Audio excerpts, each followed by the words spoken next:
केवल एक ही चीज चलती है और वो चलता है आपके हृदय का प्रेम। आप चाहे झोपड़ी में रहकर प्रेम करो, चाहे महल में रहकर प्रेम करो, वो केवल प्रेम से रिश्ता, केवल प्रेम।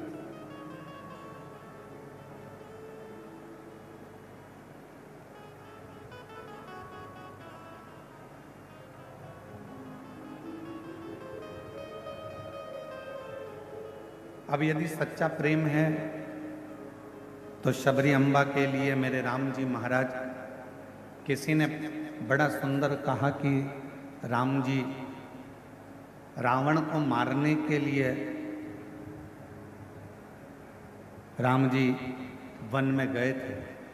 पर शिव महापुराण की कथा कहती है रावण को तो राम जी अयोध्या में बैठकर भी मार देते। मेरे राम जी रावण को मारने के लिए नहीं, मेरे राम जी तो माँ शबरी को दर्शन देने के लिए वन में गए। माँ शबरी को दर्शन देने।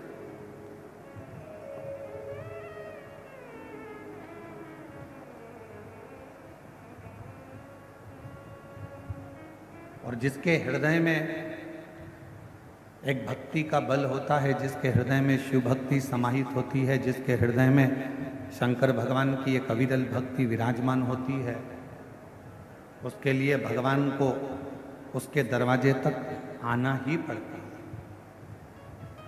फिर निवेदन करेंगे, पहले कहा आज फिर कहते हैं, यदि आपने शिव जी को एक लोटा जल चढ़ाया है, यदि आपने भगवान शंकर का मंदिर जाना प्रारंभ करा है, तो आपको शिव जी को ढूंढना नहीं पड़ेगा। एक ना एक दिन मेरे शंकर भगवान आपको ढूंढते ढूंढते आपके दरवाजे पर आए। आपको शिव को नहीं ढूंढना।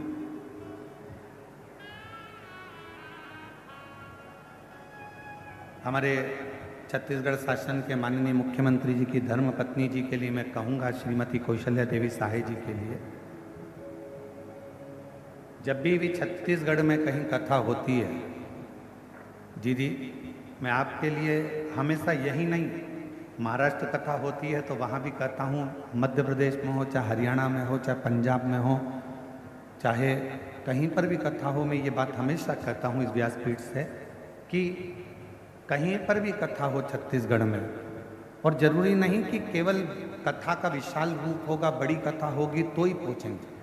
ये दीदी का ऐसा नेचर है, ऐसा स्वभाव है कि प्रत्येक अगर कोई आकर छोटा बच्चा भी कर देता है तो उसके यहाँ भी आकर वो खड़ी हो जाती हैं और कथा का रास्ता शुरू। ये कितना भी ऊंचा सिंहासन क्यों ना हो गया हो, परंतु अपनी हृदय की और अपने संस्कारों की अनुकूलता के साथ चलता। बहुत बहुत साधुवाद साधु। और यही सरलता होना चाहिए।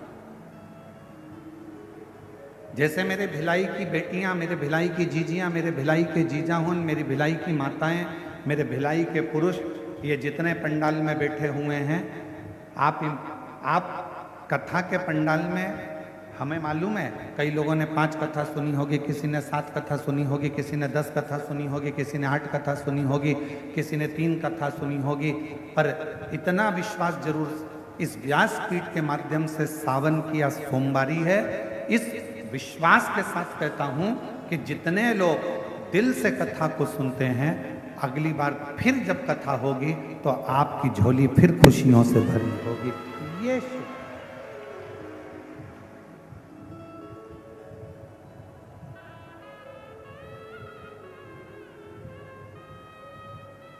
एक बहन जी ने पत्र लिखा, उस पत्र में लिखा, क्या गुरुजी इस शिव महापुराण में ऐसा क्या है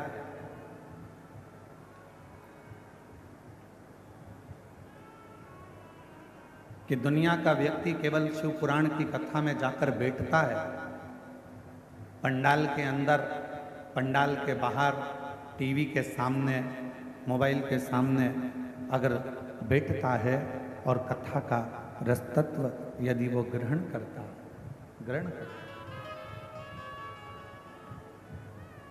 तो उसके मन की कामना पूर्ण हो जाती है। ऐसा शिव पुराण में है क्या?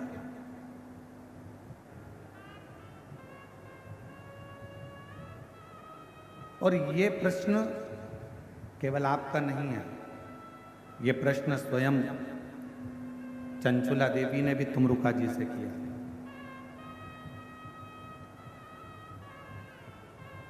ये प्रश्न स्वयं चंचुला देवी ने तुमरुका जी से करा था कि तुमरुका जी, माँ जगतजननी पार्वती जी ने कहा है कि अपने पति के मोक्ष के लिए, बिंदु के लिए शिव महापुराण की कथा श्रवण करो। और मेरे पति ने ना तो कभी दान किया, मेरे पति ने ना कभी धर्म करा, मेरे पति ने ना कभी पुण्य करा, मेरे पति ने ना कभी सत्कर्म किया, मेरे पति ने कभी ना मंत्र जाप किया, मेरे पति ने ना कभी किसी तीर्थ का दर्शन किया, ना मंदिर गया। फिर आखिर मेरे पति को मोक्ष कैसे मिल जाएगा?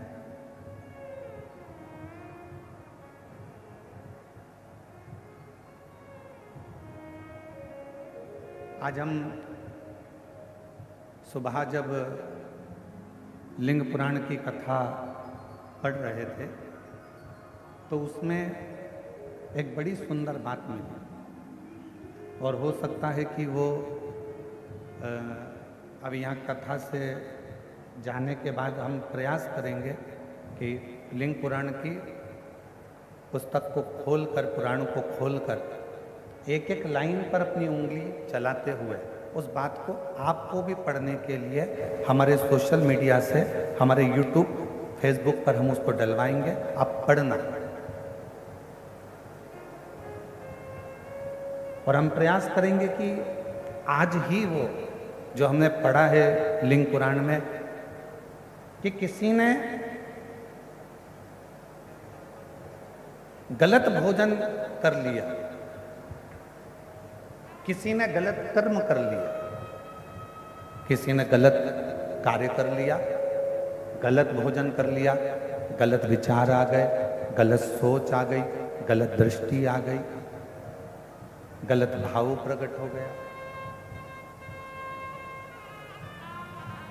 उसके बाद भी शिव जी को चढ़ाया गया जल, उसके बाद भी भगवान शंकर को चढ़ाया गया जल उसको फल प्रदान कर देता है। शिव जी को चढ़ाया गया जल उसको फल दे रहा है।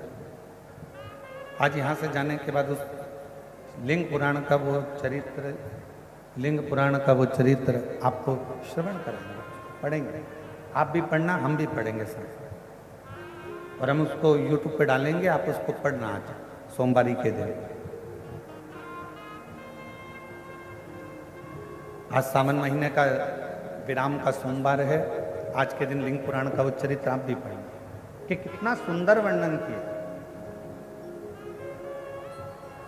स्वयं चंचुला देवी कह रही हैं तुमरुका जी से कि मेरे पति ने ना कभी दान करा, ना कभी पुण्य करा, ना कभी सत्कर्म करा, ना कभी भजन किया, ना कभी कीर्तन किया, ना कभी मंत्र जाप किया, फिर मेरे पति को आप कह रहे हो कि मोक्ष मिल जाएगा।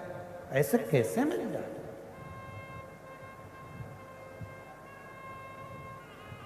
कैसे मोक्ष मिल सकता, कैसे मुक्ति मिल सकती? तुमरुका जी ने कहा ये केवल शिव महापुराण नहीं है, ये केवल शिव महापुराण नहीं है,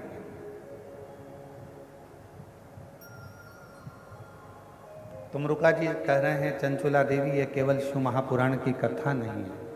चंचुला, इस शिव महापुराण के माध्यम से शंकर भगवान की वाणी हमारे श्रवण के द्वारा हमारे हृदय तक पहुंचती है, और हमारे हृदय में, क्योंकि ये पाप कैसे होता है, हाथ से, इंद्रियों से ये पाप कर्म होता रहता है। ये शरीर के द्वारा, इंद्रियों के द्वारा होता है।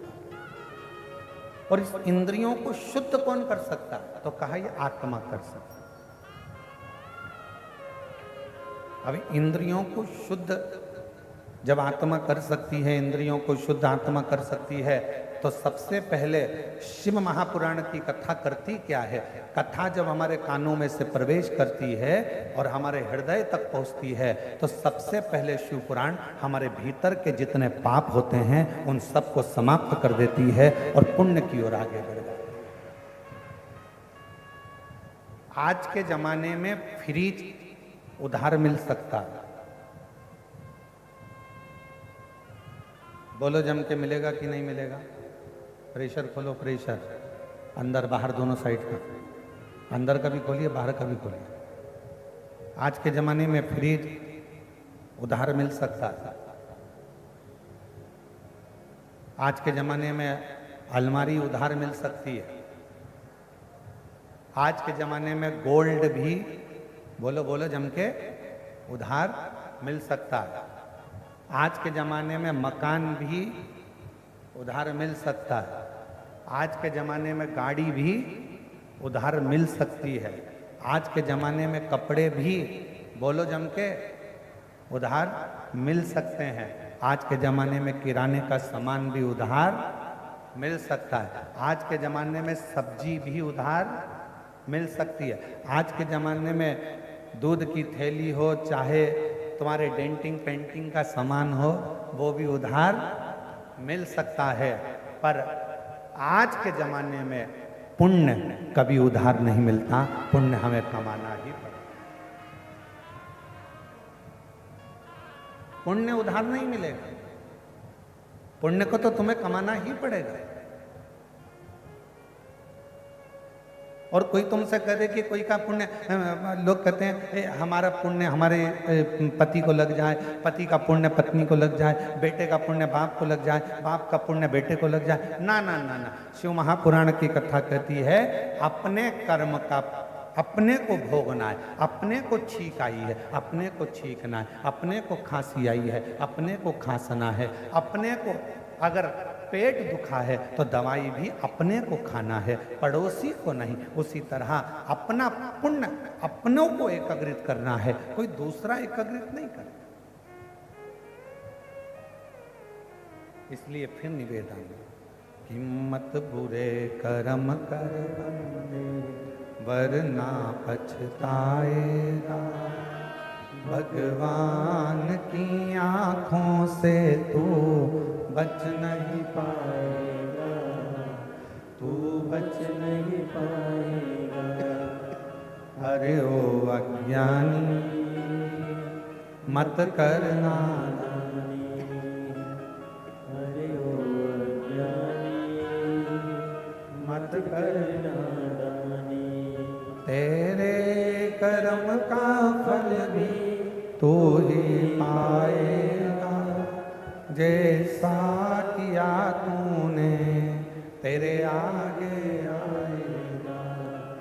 मत बुरे कर्म कर बंदे वरना पछताएगा, भगवान की आंखों से तू बच नहीं पाएगा, तू बच नहीं पाएगा। तो हम हमारा पुण्य खुद करना पड़ेगा। कपड़े उधार मिल जाएंगे, अलमारी मिल जाएगी, फ्रिज उधार मिल जाएगा, गाड़ी उधार मिल जाएगी, बंगला उधार मिल जाएगा, पर पुण्य उधार नहीं मिलता, पुण्य उधार नहीं मिलता।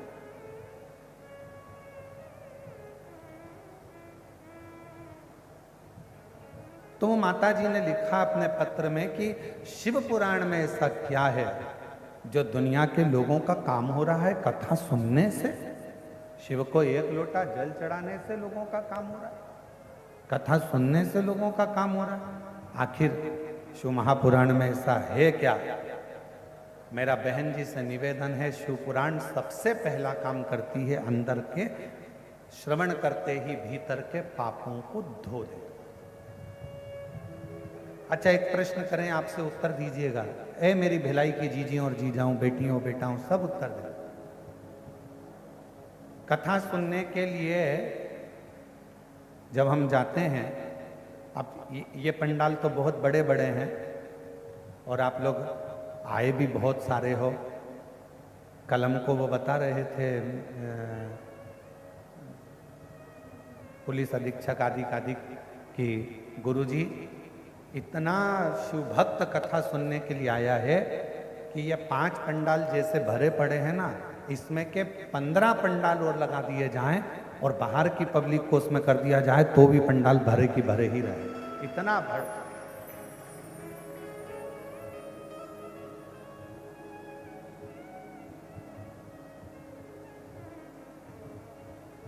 और आप लोग टीवी के माध्यम से, एलईडी के माध्यम से देख भी रहे हो।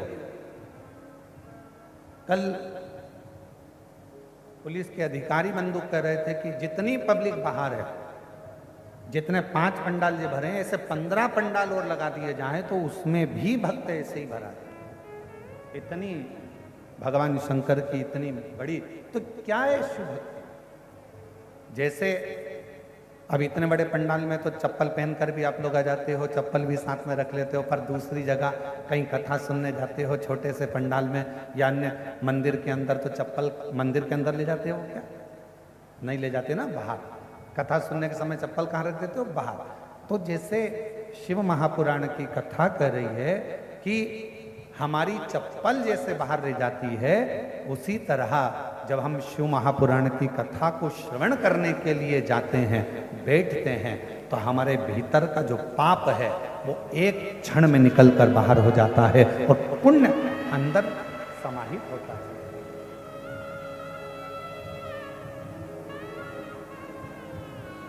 शिव महापुराण में ऐसा क्या है? तो कहा ये अंदर के पाप को धोती है।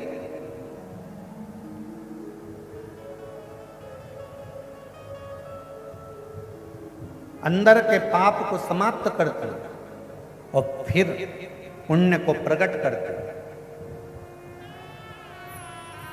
एक पत्र है,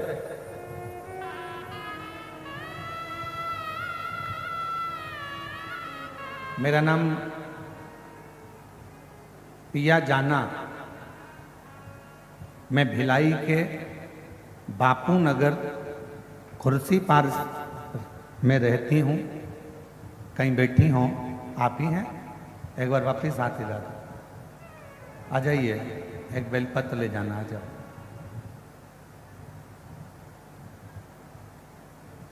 मैं भिलाई के, मेरा नाम प्रिया जाना है, मैं भिलाई के बापू नगर कुर्सी पार में रहती हूँ। मेरी मौसी की शादी को 49 साल हो गए थे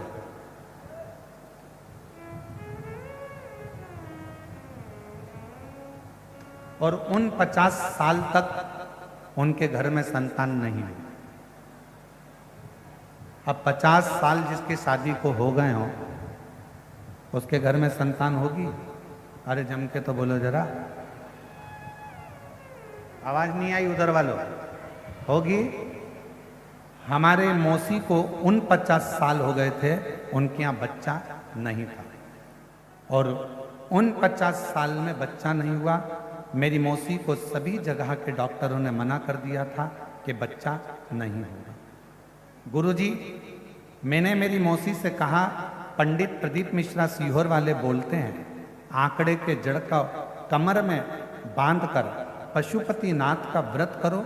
मेरी मौसी बोली, अब मेरा तो मासिक धर्म भी नहीं आता, तो बच्चा कहाँ से होगा? अब तो मैं मासिक धर्म भी नहीं आता और मासिक धर्म नहीं आता तो बच्चा कैसे हो सकता?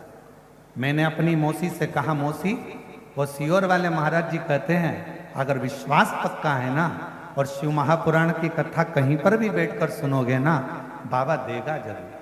मौसी, अगर मासिक धर्म नहीं आता तो क्या हुआ? आप एक बार आंकड़े की जड़ तो बांधो, एक बार पशुपति व्रत तो करो। और मैं अपनी मौसी को, जिनकी शादी को 49 साल हो गए थे, मेरी मौसी को मैंने आंकड़े की जड़ बंधवाई, पशुपति व्रत करवाया और बाबा की कथा टीवी के सामने बैठकर सुनवाई। बाबा, क्या सही में मेरा शंकर इतना सुनता है? और 50 साल में मेरी मौसी के घर में बाबा की कृपा से 25/7/2025 को 50 साल के बाद संतान की प्राप्ति हुई। शादी के 50 वर्ष के बाद पुत्र की प्राप्ति हुई है।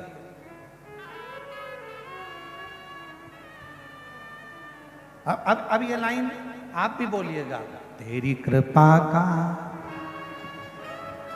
कब किस पर होगा, जरा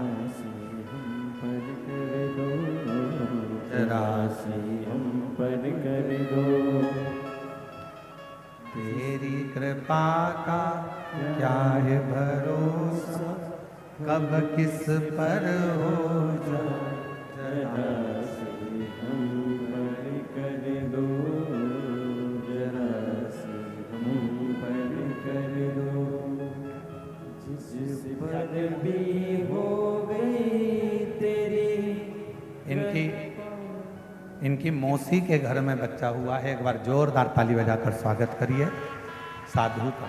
जिस पर भी हो गई। अब जरा विचार करिएगा,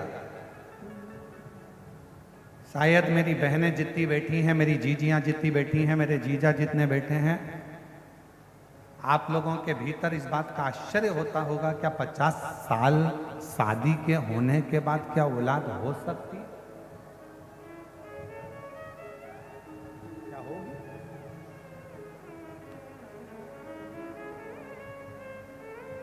और जिस पर भी हो गई तेरी कृपा करुणा, वो भव पार हुआ, भव पार हुआ। पापी हो चाहे जितना, उसका भी बाबा उद्धार हुआ, उद्धार हुआ। गिद्ध अजामिल गणिका जैसे तेरे मन को भाए, जरा से हम पर कर दो, जरा से हम पर कर दो, तेरी कृपा का क्या है भरोसा, कब किस पर हो जाए, जरा से हम पर कर दो। अब जरा विचार करो, क्या 50 साल में, शादी के 50 साल बाद अगर वो संतान दे सकता है, तो ईमानदारी से शिव महापुरुष की कथा, अगर आपने शंकर भगवान को अपना पिता मान लिया और दिल से कथा के पंडाल में बैठकर यदि कथा सुन ली, तो वो दुनिया का सारा ठाट दे सकता।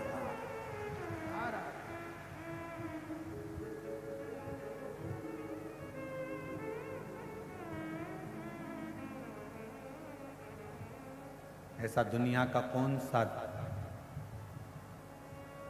दुख है जिसको मेरा शिव नहीं काट सकता? प्रेशर बढ़ाओ, प्रेशर अंदर का। ऐसा दुनिया की कौन सी तकलीफ है, ऐसा दुनिया का कौन सा कष्ट है जिसको मेरा शिव नहीं काट सकता? नहीं काट सकता। दुख, अगर परमात्मा ने दुख दिया है तो दुख कटने का उपाय भी परमात्मा ने दिया।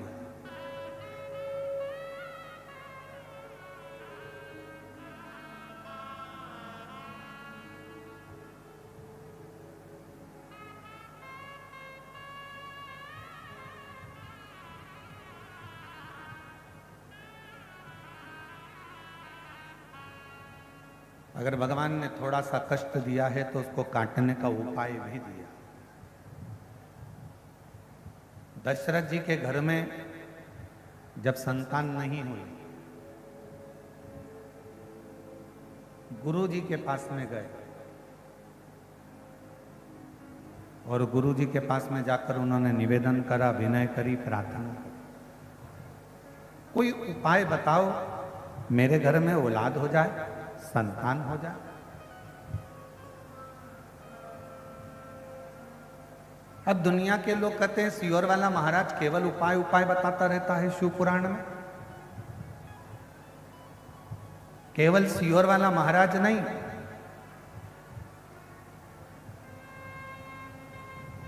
त्रेता में श्री दशरथ जी महाराज जी ने भी अपने गुरु जी से उपाय पूछा था कि मेरे घर में औलाद कैसे हो।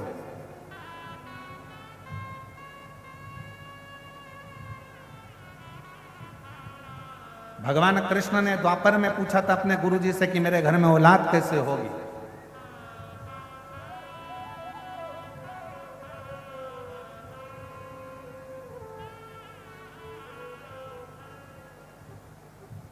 गोपियों ने पूछा था अपने वृद्ध माताओं से, गोपियों से कि हमें कृष्ण कैसे मिल सकते हैं, कैसे प्राप्त हो सकते।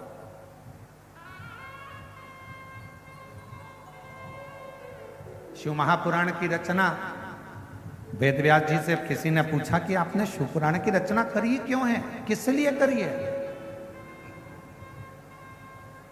जब आपने स्कंद पुराण, कुर्म पुराण, आदिकादिक पुराण, सारे वेद शास्त्र, महाभारत सबकी रचना कर दी, फिर शिव पुराण की रचना क्यों। तो वेद व्यास जी ने कहा,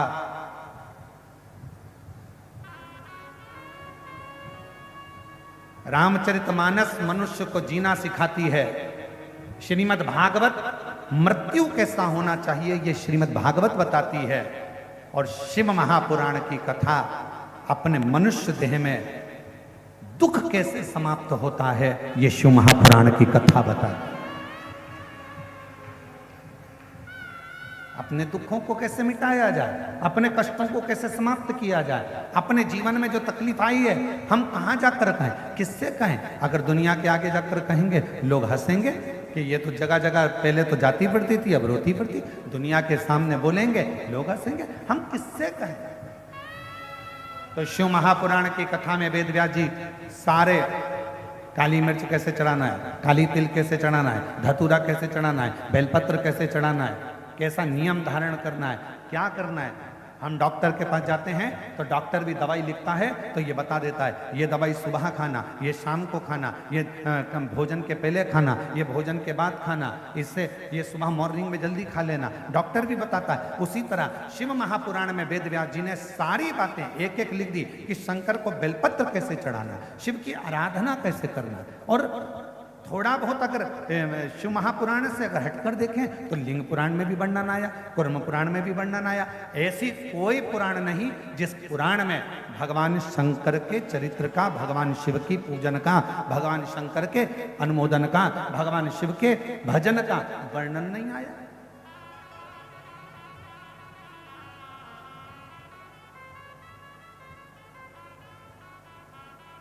शिव की प्राप्ति है।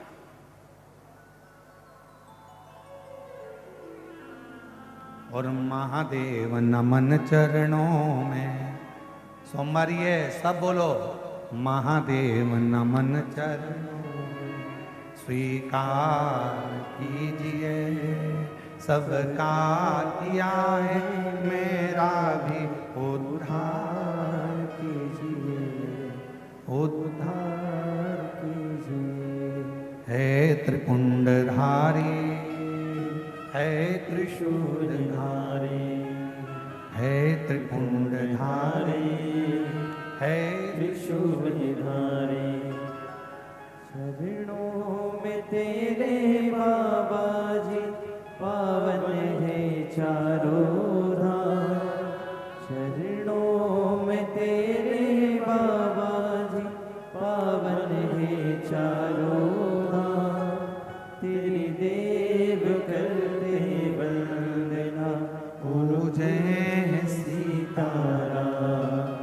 तेरी देव करते वंदना, पूजे सीताराम।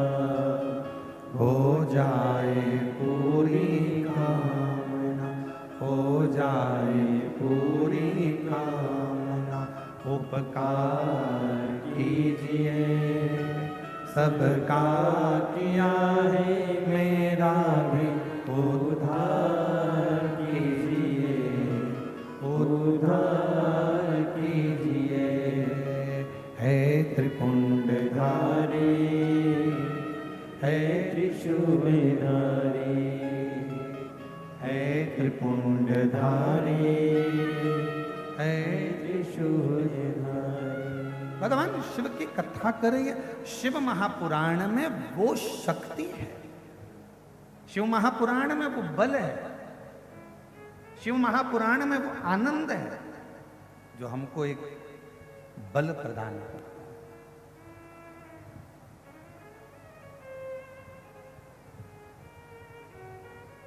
अच्छा, ईमानदारी से किसी डॉक्टर के पास जाकर पूछना,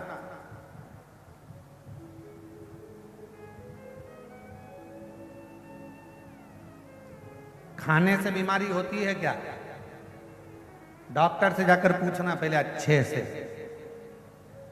क्यों साहब खाने से बीमारी होती है क्या? कोई विद्वान डॉक्टर से पूछना, वो बताएगा खाने से बीमारी नहीं होती, बीमारी काय से होती है। तो कहा पचता नहीं है, बीमारी उससे होती है, पच नहीं रहा।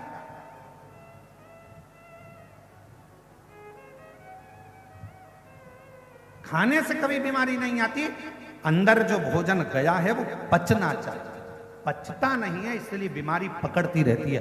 पेट दुखेगा, कब्ज होगा, फिर अनेक अनेक बीमारियां आने लगेगी, हार्ट पर असर आएगा, कहीं नेत्रों पर असर आएगा, श्रवण शक्ति में असर आएगा, कंठ पर असर आएगा, ऐसे बीमारियां बढ़ती चली जाती है। तो कोई डॉक्टर से जाकर पूछे क्यों साहब खाने से बीमारी आती है? नहीं साहब खाने से तो नहीं आती, पचता नहीं है ना, बीमारी पचे तो नहीं आ सकती, पर पचन शक्ति हमारी समाप्त हो गई। उसी तरह लोग कहें क्यों गुरुजी भगवान कब सुनेगा, भगवान कैसे सुनेगा? मैंने पशुपति व्रत करे, मैंने शंकर जी को 1 लोटा जल चढ़ाया, मैंने शिव जी की आराधना करी, भगवान कब सुनेगा? 1 साल हो गया, 1.5 साल हो गया। हमारा निवेदन है, खाने से बीमारी नहीं आती, पहचान नहीं रहे हो इसीलिए बीमारी आ रही है। उसी तरह तुम कथा सुन तो रहे हो, मना नहीं है, पर तुम भगवान से दिल नहीं लगा पा रहे। जिस दिन तुमने दिल लगा लिया उस दिन शिव ने तुम्हारा सुन लिया।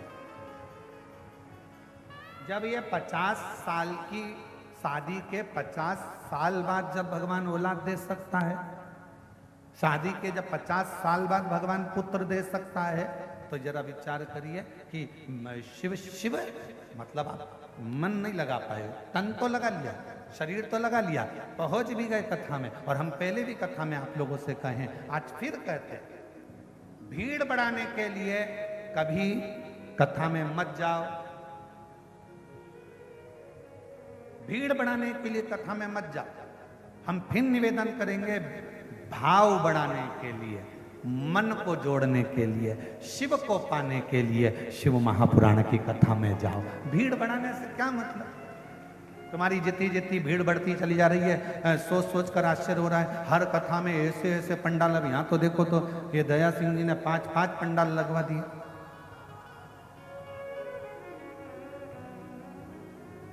अब आयोजक परिवार कथा कराए तो कितनी व्यवस्था करे तुम्हारे लिए? बोलो ईमानदारी की बात बोलो जरा, कितनी व्यवस्था करे? 5 पंडाल की जगह 6 लगाए, 7 लगाए, 8 लगाए, 10 लगाए, कितने पंडाल लगाए, और उतने भक्त बाहर बैठे, फिर इतने भक्तों की भोजन व्यवस्था।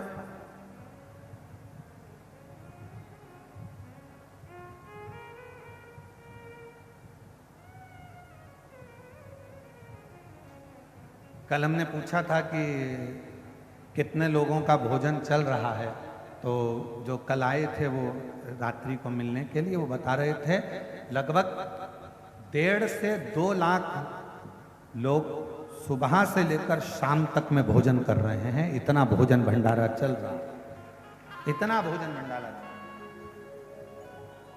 इतनी व्यवस्था।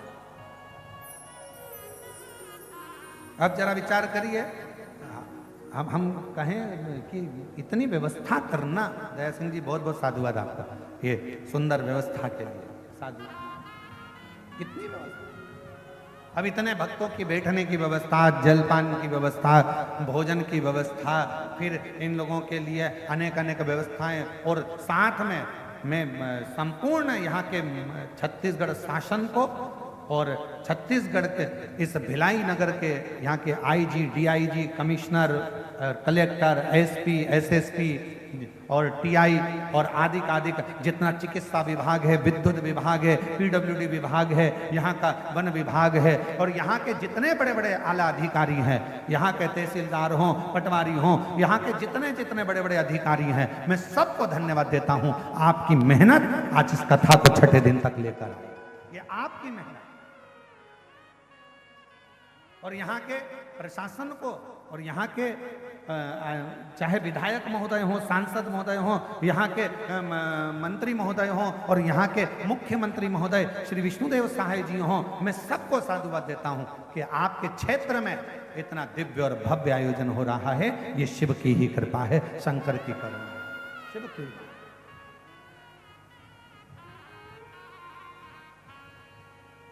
एक हृदय शिव के प्रति कितनी व्यवस्था करेगा, कितनी।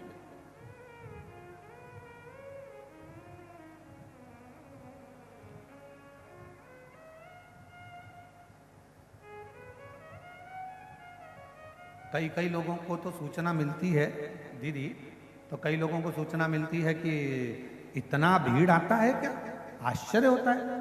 और जब वो पंडाल में पहुंचते हैं और भक्तों को देखते हैं तब लगता है कि शिव केवल कैलाश पर नहीं है, शिव केवल काशी में नहीं है, शिव केवल उज्जैनी में नहीं है। जब यहाँ के भक्तों को देखा जाता है तब लगता है शिव सबके दिल में विराजमान है, सबके हृदय में विराजमान, सबके। और शंभु शरणे पड़ी मांगू घड़ी दुख काटो दया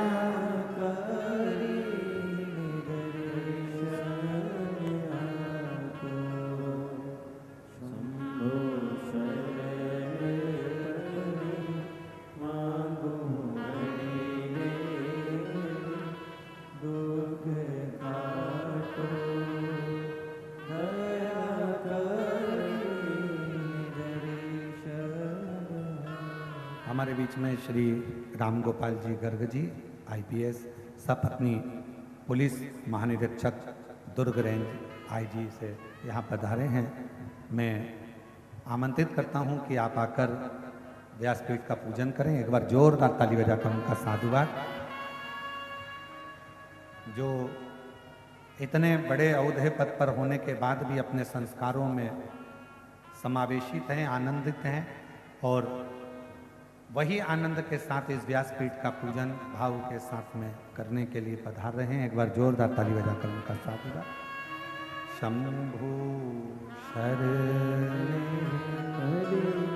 मांगू घड़ी दुख काटो दया करी दर्शन आपो।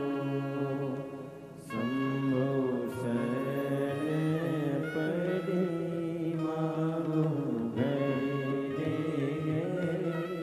दुख काटो दया करी दर्शन आपो। शंभु शरणे पड़ी मांगू घड़ी रे दुख काटो दया करी दर्शन आपो। तो बीमारी कहां से पैदा हो रही है? हमारा अपाच खाने से बीमारी नहीं, पच नहीं रहा उससे बीमारी। अर्थात भगवान मिलता क्यों नहीं है, क्यों हमको नहीं मिल रहा, उसका कारण हमको ढूंढना नहीं। क्यों नहीं मिलता, क्यों नहीं?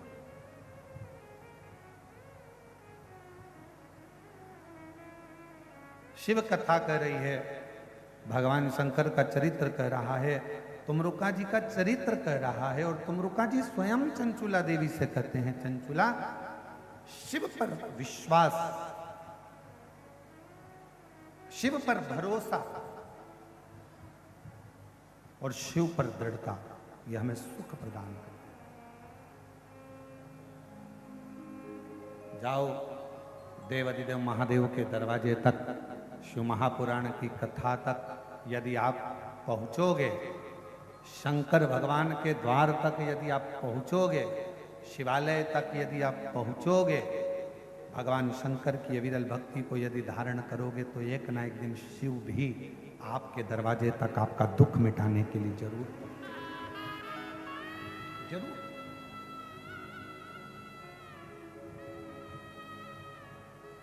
लिंग पुराण के अंदर आता है कि व्यक्ति ने अपने जीवन में कैसा भी कर्म किया हो, पर शिव की आराधना, आज उसका स्मरण करेंगे अपन शाम को, शिव आराधना यदि करी है तो उसका फल मिलता है। कोई पिछले जन्म के अच्छे कर्म मुझे बाबा तेरा साथ मिला, कोई पिछले जन्म के अच्छे कर्म मुझे बाबा तेरा साथ मिला। जहाँ सारी दुनिया झुकती है, जहाँ सारी दुनिया झुकती है, मुझे वो आली दरबार मिला, दरबार मिला। कोई पिछले जन्म के अच्छे कर्म मुझे बाबा तेरा साथ मिला, कोई पिछले जन्म के अच्छे कर्म मुझे बाबा तेरा साथ मिला। जहाँ सारी दुनिया झुकती है, जहाँ सारी दुनिया झुकती है, मुझे वो आली दरबार मिला, दरबार मिला। कोई पिछले जन्म के अच्छे कर्म मुझे बाबा तेरा साथ मिला, कोई पिछले जन्म के अच्छे कर्म मुझे बाबा तेरा साथ मिला। कोई हमारा पूर्व का पुण्य होगा, शिव भक्ति में जो लगे,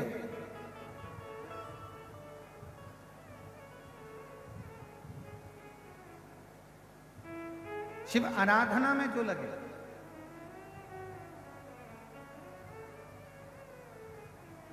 अंधकासुर मां जगत जननी जगदम्बा ने अपनी गोदी में लेकर कहा कि ये मेरा पुत्र है, मना कर दिया शिव जी, इसको समुद्र में डाल दो, इसका कोई काम नहीं, समुद्र में डालो इसको। एक प्रहलाद और एक अंधकासुर, ये दो हैं।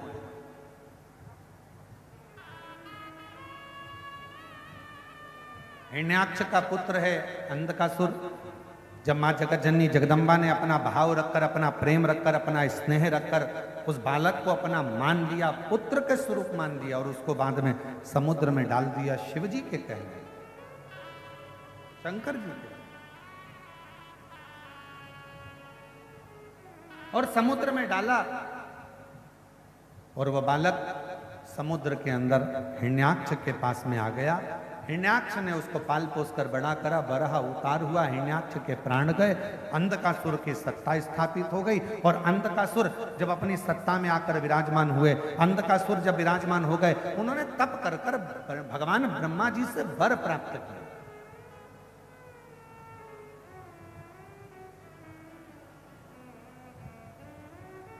और फिर निवेदन करें, अभी कथा में कहा था फ्रीज उधार मिल जाएगा, कपड़े उधार मिल जाएंगे, जेवर उधार मिल जाएंगे। आज के समय में तो दूल्हा के कपड़े भी उधार मिल जाते हैं, सब कुछ उधार मिल सकता, पर पुण्य उधार नहीं मिल सकता। इसलिए पुण्य को आपको और हमको कमाना है, कुछ अच्छा कर कर।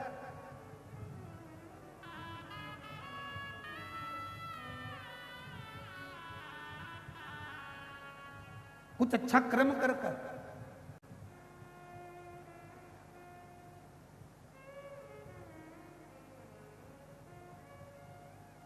श्रेष्ठ कर्म करो, कुछ पुण्य को कमाने का प्रयास करो।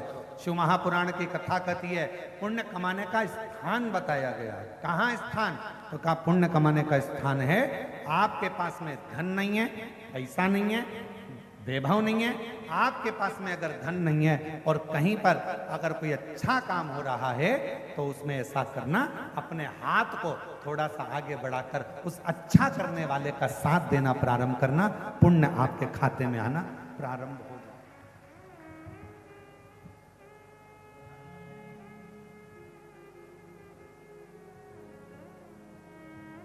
ये सीधा हाथ, ये उल्टा हाथ, इसका नाम ही उल्टा हाथ है,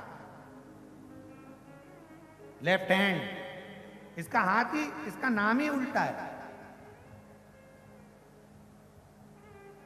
जो भी यज्ञ करते हो कौन से हाथ से करते हो?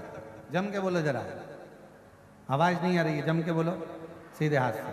भोजन सीधे हाथ से, पुण्य सीधे हाथ से, दान सीधे हाथ से। एक बार ये उल्टा हाथ गुस्सा हो गया, इसको बहुत गुस्सा आ गया और ये सीधे भगवान के पास पहुंच गया।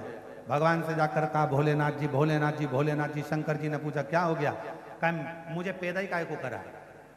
जब सब काम इसी हाथ से होना है तो मुझे पैदा क्यों करा? शंकर भगवान ने कहा हुआ क्या ये तो बता। लोग दान करते इससे, भोजन करते इससे, पुण्य करते इससे, माला जपते इससे, सारा यज्ञ करते इससे, मेरे को पैदा ही क्यों करा? इससे तो नहीं देते तो अच्छा था। भगवान ने कहा चाहता क्या? तो कहा मैं भी पुण्य करूं। शंकर भगवान ने कहा तेरे खाते में पुण्य नहीं है, तू पुण्य नहीं कर पाएगा, तो कुछ तो उपाय बताओ। अब शंकर जी की कथा उपाय बताती है तो कि शंकर जी उपाय नहीं बताएंगे? शंकर जी ने कहा एक उपाय है, जब ये सीधा हाथ किसी को दान करे तो तू इसको टच कर लेना, और तूने अगर इसको टच कर लिया तो इसका पुण्य का हिस्सा तेरे खाते में जाना चालू। अब इस लेफ्ट हैंड ने, ये उल्टे हाथ ने अच्छा काम करना प्रारंभ कर दिया और उल्टे हाथ ने एक काम करा। यज्ञ करता तो उल्टा हाथ लगा लेता, भोजन कराता, पानी पिलाता, उल्टा हाथ आगे हाथ लगा लेता, और जैसे जैसे उल्टा हाथ इसको स्पर्श करता जाता वैसे वैसे उसका इस हाथ का पुण्य इस हाथ में आना प्रारंभ हो गया, इस हाथ का पुण्य इस हाथ में आना प्रारंभ हो गया, और धीरे धीरे पुण्यवान ये हाथ भी हो गया, ये हाथ भी पुण्यवान हो गया। पुण्य इसके भी खाते में।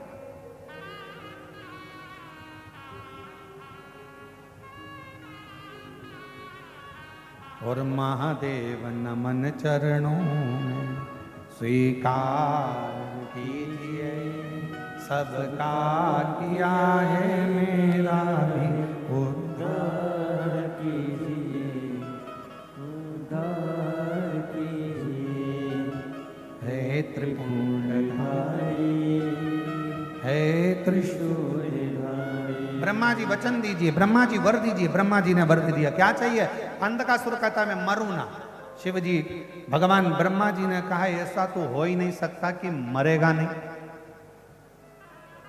मरना निश्चित।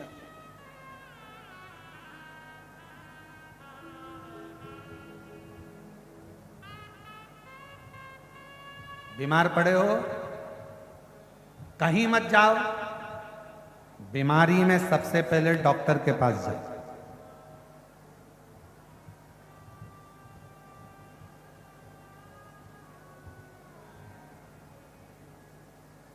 अगर बीमारी आई है तो सबसे पहले डॉक्टर के पास जाओ।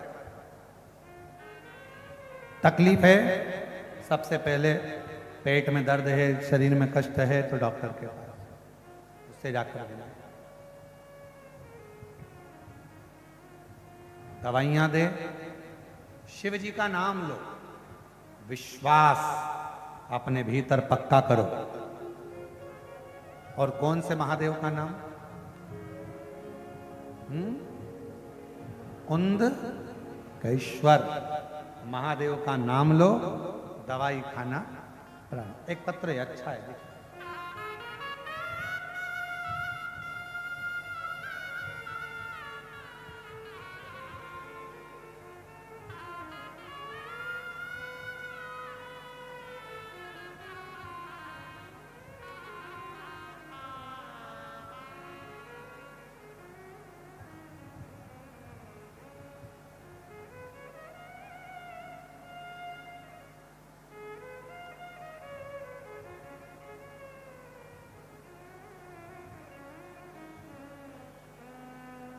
मैं ममता सोनी, पति श्री जनार्दन प्रसाद सोनी, ग्राम जेवरा, ग्राम जेवरा ही है, सिरसा दुर्ग, जनार्दन प्रसाद सोनी। कहीं बैठे हों तो हाथ हिला सकते हैं और आ सकती हैं। अगर कहीं बैठी हों ममता सोनी, पति श्री जनार्दन, शंभू प्रेशर बढ़ाओ अंदर का। ममता सोनी, पति श्री जनार्दन प्रसाद सोनी। मैं पूरे छत्तीसगढ़ की जीजियों की तरफ से राखी भेज रही हूँ।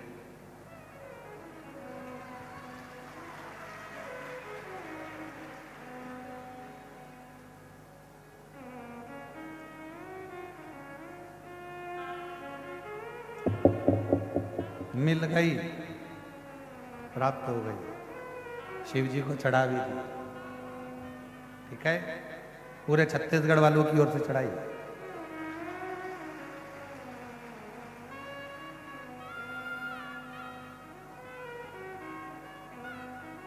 अब 31 लाख का गिफ्ट कौन देगा?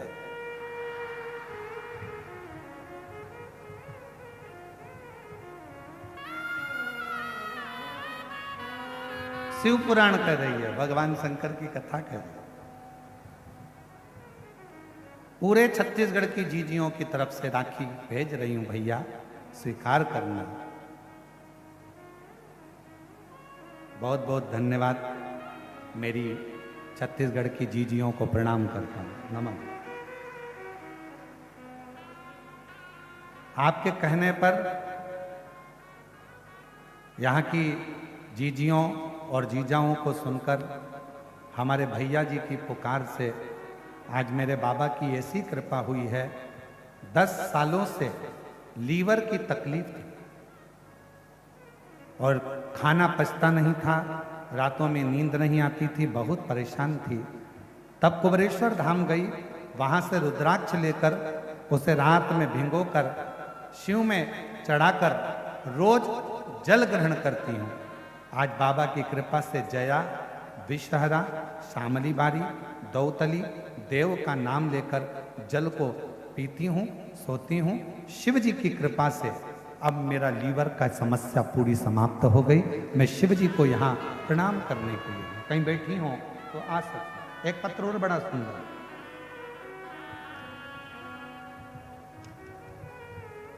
मेरा नाम संगम, नहीं मेरा नाम नहीं है, पता संगम चौक है। मेरा नाम मनीषा गुप्ता, पति का नाम बिमलेश गुप्ता, संगम चौक न्यू कुर्सी पार भिलाई की रहने वाली हैं। आप ही हैं? आ जाइए, बेलपत्र ले जाना। एक बार वापिस हाथ हिला दो, आ जाइए। प्रणाम करती हूँ। एक लोटे जल और बेलपत्र का क्या महिमा का बखान करूं गुरुजी। मेरे पापा को, जो राउर केला उड़ीसा में रहते हैं, कुछ समय से उनके पेट में तकलीफ हो रही थी। उनका पेट फूल जाता था, उनको लगता था कि पेट में गैस बन रही है। लेकिन जब डॉक्टर को दिखाया गया तो पता चला कि उनके लीवर में पानी भर गया है और इन्फेक्शन हो गया है। फिर मैं उनको भिलाई बुलाई और रायपुर एम्स में उनको डॉक्टर को दिखाया। फिर डॉक्टर बोले कि दवाई से अगर ठीक नहीं हुआ तो लीवर ट्रांसप्लांट करना पड़ेगा। हम लोग घबरा गए, करें तो करें क्या। फिर जब मैं घर आई तो उनको मैं बोली, पापा मेरे पास सीहोर का रुद्राक्ष है, पापा आप रोज शिव महापुराण की कथा सुना करो और रुद्राक्ष का जल शिवजी पे चढ़ाकर उसको पिया करो। शिवजी पर चढ़ाकर उनको जल देने लगी।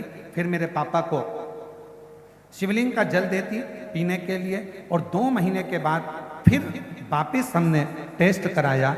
आप कहते हो डॉक्टर की दवाई को कुंदकेश्वर महादेव का नाम लेकर खाना। हमने डॉक्टर को भी शिव माना और उनकी दवाई भी खाई। आप कहते हो डॉक्टर शंकर का रूप है, हमने उनको भी शिव का रूप माना और आपका रुद्राक्ष का जल भी दिया। बाबा की ऐसी कृपा हो गई कि उनका लीवर ट्रांसप्लांट नहीं करना पड़ा और लीवर ने काम करना प्रारंभ कर दिया। ये शिव की उदाहरण, शंकर की करुणा, ये एक विश्वास, एक भरोसा और एक दृढ़ता शिव के प्रति।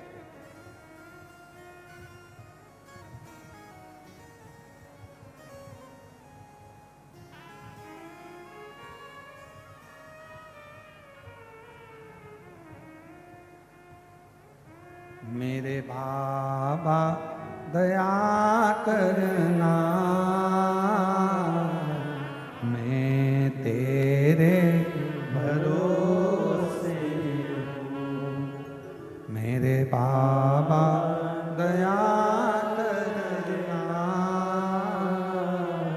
मैं तेरे भरोसे हूँ। ना घर के भरोसे हूँ, ना परिवार के भरोसे हो। लीवर का प्रॉब्लम था ममता सोनी जी, जिनका लीवर काम नहीं करता था 10 सालों से, बाबा की कृपा से अब पूर्ण ठीक है। एक बार जोरदार ताली बजाकर स्वागत करें। ना घर के भरोसे हो, ना परिवार के भरोसे हो। मेरे बाबा दया करना, मैं तेरे भरोसे हूँ। भोले बाबा दया करना, मैं तेरे भरोसे हो। शिव के आश्रित हो, शंकर के भरोसे हो। शिव के जितने आश्रित हो गए, शंकर के जितने आश्रित हो गए, जितने शिव जी के भरोसे हो गए, शिव के आश्रित हो गए, उतना उतना जीवन में सुख प्राप्त करते चले, उतना।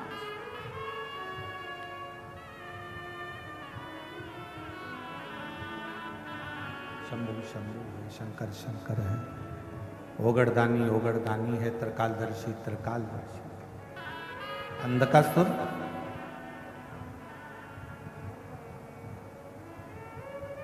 ब्रह्मा जी कह रहे हैं कि तुम और कुछ मांग लो, पर यह नहीं हो सकता कि तुम्हारे प्राण नहीं छूटे। प्राण तो जाएंगे।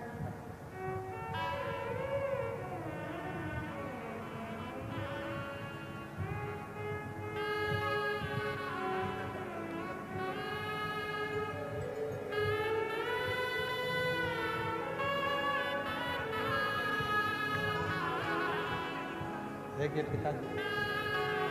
पिताजी का लीवर डॉक्टर ने ट्रांसप्लांट का बोल दिया था और बाबा की कृपा से पुनः चालू हुआ। लीवर में पानी भरा हुआ था, वो भी सूखा, और शिव की कृपा। शिव कथा कर रही है, भगवान शंकर का चरित्र कर रही है, शिव महापुराण की कथा कर रही है, शिव तत्व कर रहा है। तुम कुछ और मांग लो, तुम जो मांगोगे हम वो दे देंगे, पर मृत्यु सत्य है, मृत्यु अटल है, और मृत्यु तो होगी, ये निश्चित है, उसको कोई टाल नहीं सकता, आएगी।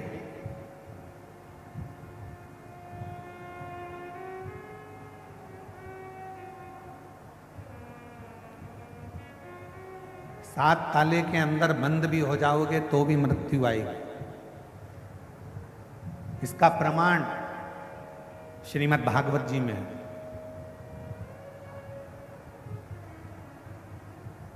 सुखदेव जी महाराज ने राजा परीक्षित को 7 दिवसीय श्रीमद् भागवत कथा श्रवण कराई, बट वृक्ष की छांव, बड़ के पेड़ की छांव।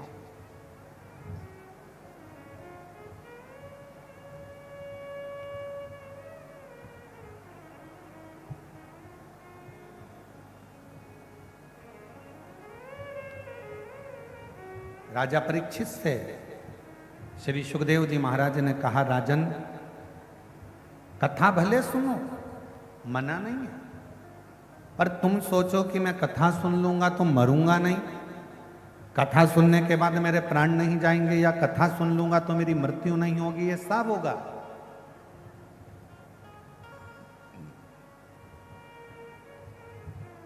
और मेरी जितनी जीजियां बैठी हैं, जितने मेरे जीजा बैठे हैं, जितनी मेरी बेटियां बैठी हैं, जितने मेरे बेटा बैठे हैं, जितनी मेरी माताएं बैठी हैं, अपने अंदर एक बात उतार लेना।